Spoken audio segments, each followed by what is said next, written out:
Before we talk about the future, it might make sense to just talk about where the industry stands today and get a little bit of an alignment there. And the subtitle that you see here, Private Markets, the New Traditional Asset Class, I think is a nice way of describing it. So let me spend a few minutes explaining what we mean by that. I think at the essence of that claim is a conviction that we have seen a role change between public and private markets. A role change as far as the financing of the real economy is concerned. And that's actually pretty straightforward thought. If you look at the IPOs, the public market financing tools 40 years ago, they would finance profitable, proven companies in the established real economy, okay? And an IPO was a pretty strategic corporate development event back at that time.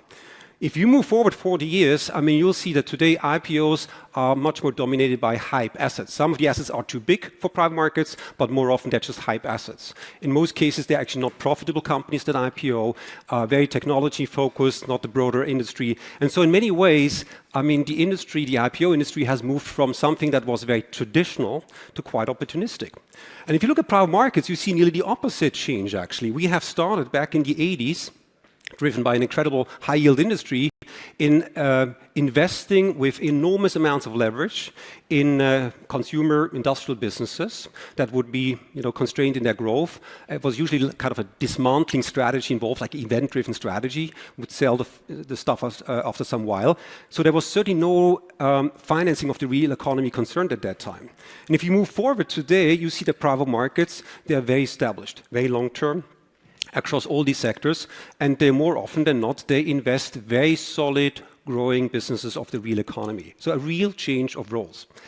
Why is this happening? So there is a tendency, and that's our hypothesis, that IPO markets finance what we call spotlight companies, whereas the private markets typically back more foundational businesses. Let me explain that. So a foundational business is a business that produces some form of, I would say, established product or service, can be very high-tech. That can be like a software, for instance.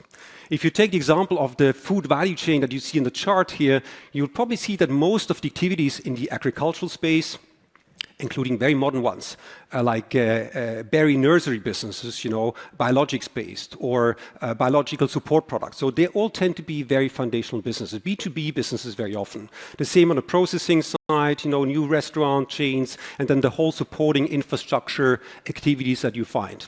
And that is very different from spotlight businesses. And spotlight businesses have a little bit more of this, I would say, hope factor involved, right? There's either maybe an aspiration to build through a platform, a massive business, scale up in a massive way. Sometimes there's an ambition to launch something new, a new product, a new technology, IP-based or brand-based.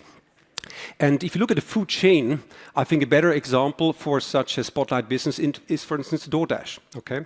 And let me be clear, it's not about being judgmental, whether one or the other is a good or bad business. That's not the point. That's just different businesses.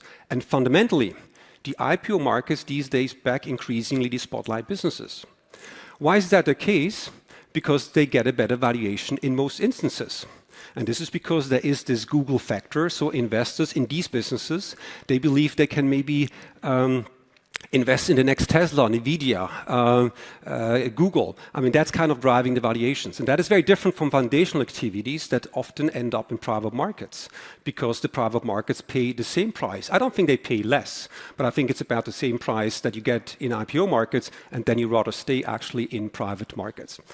Just to be clear, if I talk about these foundational activities, I'm talking about financing of new developing companies. So a Nestle, Unilever would be very foundational, of course, and they're a public company. But that is because they're a legacy asset that came to the market many, many years back.